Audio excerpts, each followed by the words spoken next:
प्यारे बच्चों, आज हम पढ़ेंगे rectangular components of a vector. क्या होते हैं ये रेक्टेंगुलर कंपोनेंट्स?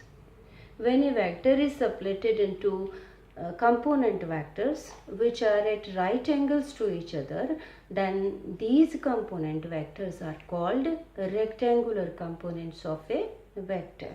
तो चलिए रिजॉल्व करते हैं एक वेक्टर को रेक्टेंगुलर कंपोनेंट्स में।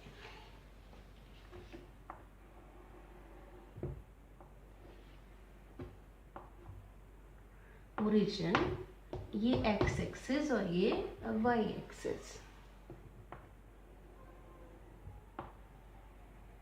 ये हम एक वेक्टर ले लेते हैं OP vector equal to A vector.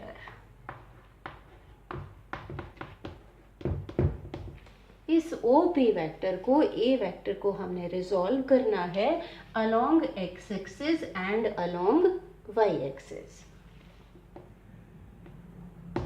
Theta is the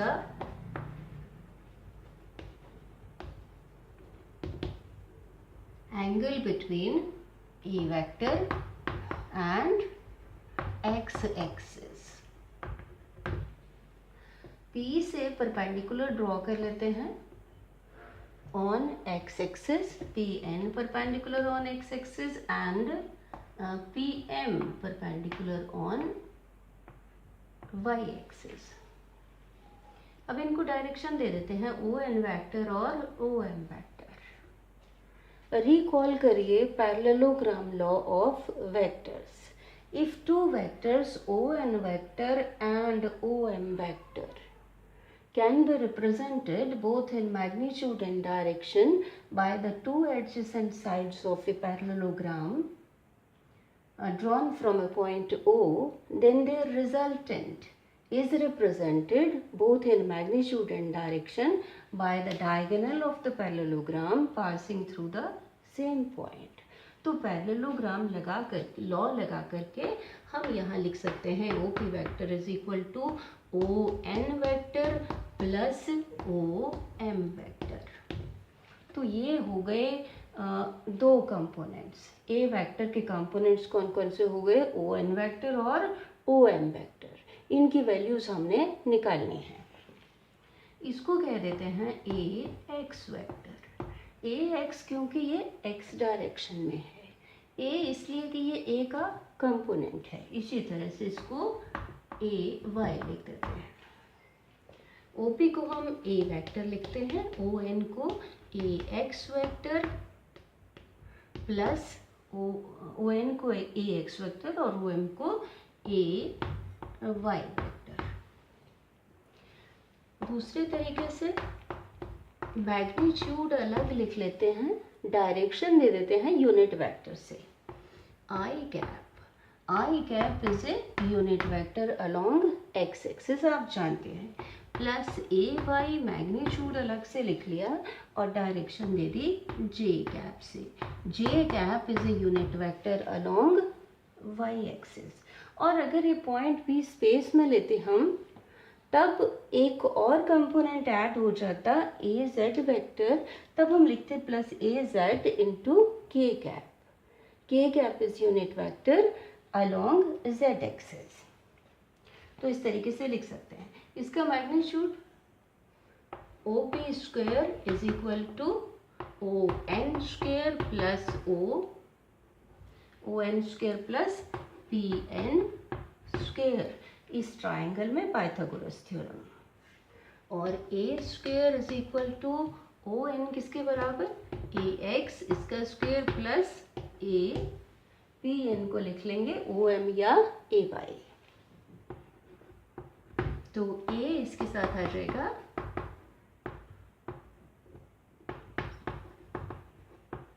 इसका square root. Angle theta direction, AX की direction tangent theta equal to PN over ON से। Tangent theta is equal to PN किसके बराबर? AY के। और ओ एन किसके बराबर, ए x के। अब चलिए लिखते हैं ए एक्स को और ए वाई को। इस राइट ट्राइंगल में O N over O P क्या लिख सकते हैं, बेस ओवर हाइपोटेन्यूज। कौन सी रेशो होती है, कॉस थीटा। ओ एन क्या है, A X over O P क्या है, A equal to cos theta, और A X is equal to A cos theta. इसी तरह से P N over O P equal to perpendicular over hypotenuse sine theta, और यहां से पी एन की जगह A Y over O P A के बराबर sine theta, A Y equal to A sine theta. तो ये x कंपोनेंट और ये y कंपोनेंट। अब दूसरे केस में देखते हैं, x डायरेक्शन y डायरेक्शन उसी तरह से vector OP equal to A vector. इस केस में हम ले लेते हैं कि ये एंगल थीटा है, यहां पर क्या लिखें, theta, in this case angle between a vector and y axis. अब देखें, ड्रॉ कर लेते हैं उसी तरह से परपेंडिकुलर पी एन और इधर परपेंडिकुलर पी एम। ये ओ एम वेक्टर, ये ओ एन वेक्टर, उसी तरह से ए एक्स वेक्टर और ए वाई वेक्टर। चलिए इसमें निकालते हैं। यही triangle O N over O P is equal to, ये एंगल हमें चाहिए होगा, ये कितना होगा, 90 माइनस थीटा। तो इसको लिख लेंगे base over hypotenuse is equal to cosine 90 minus theta. वहां पर था थीटा, यहाँ ये एंगल 90 माइनस थीटा। तो O N A X over O P is a vector, cos 90 minus theta होता है साइन थीटा। यहां से A X is equal to A sine theta. चलिए P N over O P is equal to which ratio, perpendicular over hypotenuse sine, angle कौन सा है, 90 minus theta. तो ये आ जाएगा पी एन बराबर ए वाई, ओ पी बराबर A sine 90 minus theta is equal to cos theta, A Y is equal to A cos theta. जरा इन सबको देखिए, ए एक्स यहाँ आ रहा है ए कॉस थीटा और यहाँ आ रहा है ए साइन थीटा, ए वाई यहाँ आ रहा है ए साइन थीटा और यहाँ ए कॉस थीटा। कैसे याद रखेंगे, चलिए मैं आपको एक तरीका बता देती हूँ याद रखने का कि कैसे लिखेंगे हम कंपोनेंट्स। कंपोनेंट, किन कंपोनेंट्स की बात हो रही है, रेक्टेंगुलर कंपोनेंट्स की। Component which makes angle theta with resultant, यहाँ पर resultant क्या है, a vector, with resultant a vector is written as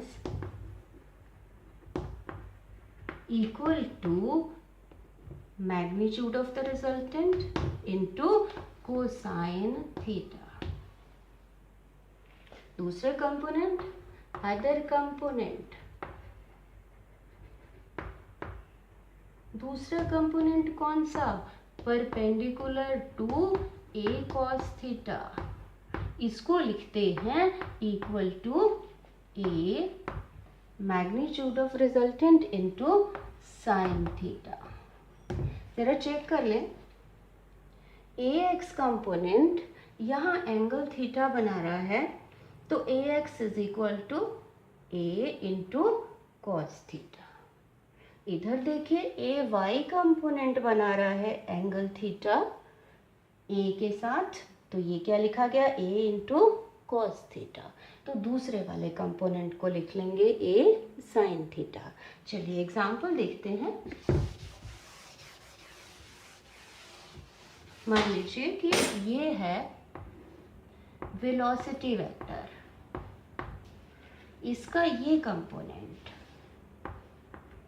ये एंगल थीटा, तो इसको क्या लिखेंगे, v इंटू कोसाइन थीटा, और इसके ऊपर परपेंडिकुलर ड्रॉ करिए, ये कंपोनेंट